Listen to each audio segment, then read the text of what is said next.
বিশ্বকাপ খেলার সব দরজা বন্ধ হলেও একটি দরজা খোলা আছে বিসিবির।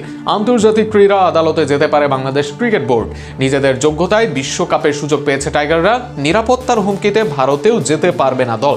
এমন অবস্থায় অতীতে ভারত পাকিস্তান যে সুবিধা পেয়েছে সেই সুবিধা কেন পাবে না বাংলাদেশ, সেই প্রশ্ন নিয়েই আইসিসির সঙ্গে আইনি লড়াইয়ে নামতে পারে বিসিবি। আরো বিস্তারিত শুনুন প্রতিবেদনে। অপেক্ষা প্রতীক্ষার অবসান। বাংলাদেশ সরকার বদলায়নি তাদের অবস্থান। দেশের মর্যাদা ও খেলোয়াড়দের নিরাপত্তার কথা ভেবে ভারতে না খেলারই সিদ্ধান্ত নিয়েছে বিসিবি। এদিকে আগেই আইসিসির বোর্ড সভায় বলা হয়েছে বাংলাদেশ না খেললে খেলবে স্কটল্যান্ড। এমন অবস্থায় বুলবুল জানিয়েছে লড়াইটা তার শেষ হয়নি, তিনি চালিয়ে যাবেন।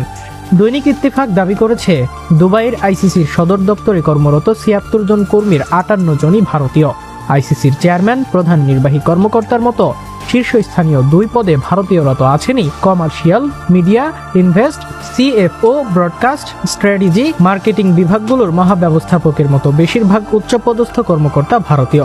যেহেতু আইসিসিতে বর্তমানে কর্মরত ৭০% ভারতীয়, সেহেতু আন্তর্জাতিক ক্রিকেটে যে কোনো মূল্যে ভারতের চাওয়া পূরণ হওয়া স্বাভাবিক কিছু নয়। তবে বাংলাদেশ যদি বিশ্বকাপ থেকে বাদ দেয় আইসিসি, সেই ক্ষেত্রে আইনি পথও খুঁজে রাখছে বিসিবি। আইসিসির চূড়ান্ত সিদ্ধান্ত নিজেদের পক্ষে না গেলে আন্তর্জাতিক ক্রীড়া আদালত সিএসএস এর দ্বারস্থ হতে পারে তারা। বৃহস্পতিবার বিশ্বকাপের স্কোয়াডে থাকা ক্রিকেটারদের সঙ্গে বৈঠকে বসেন যুব ও ক্রীড়া উপদেষ্টা আসিফ নজরুল। বৈঠক শেষে ভারতে বিশ্বকাপ খেলতে না যাওয়ার কথা জানিয়েছেন তিনি। এদিকে ক্রীড়া উপদেষ্টার সুরেই কথা বলেছেন বিসিবি সভাপতি আমিনুল ইসলাম বুলবুল। তিনি জানিয়েছেন বাংলাদেশ বিশ্বকাপ খেলতে চায়, কিন্তু সেটা ভারতে নয়, আর শ্রীলঙ্কায় ম্যাচ খেলার জন্য লড়াই চালিয়ে যাবেন তারা। গণমাধ্যমকে বিসিবি প্রধান বলেন, আমরা আবারও চেষ্টা করব, আজকে আরো কি পথ খোলা আছে সেটা আইসিসিকে বলবো। বাংলাদেশ ক্রিকেট নিয়ে আমরা খুব গর্ববোধ করি, কিন্তু বিশ্ব ক্রিকেট নিয়ে আমরা খুব সন্দিহান। আমাদের প্রত্যেকটা লোক বিশ্বাস করতাম যে আইসিসি আমাদের আবেদন মেনে নিয়েছে, কিন্তু এই পরিস্থিতিতে বাংলাদেশকে যখন আলটিমেটাম বেঁধে দেওয়া হয়েছে, তারপরেও আমরা সর্বোচ্চ চেষ্টা করে যাব।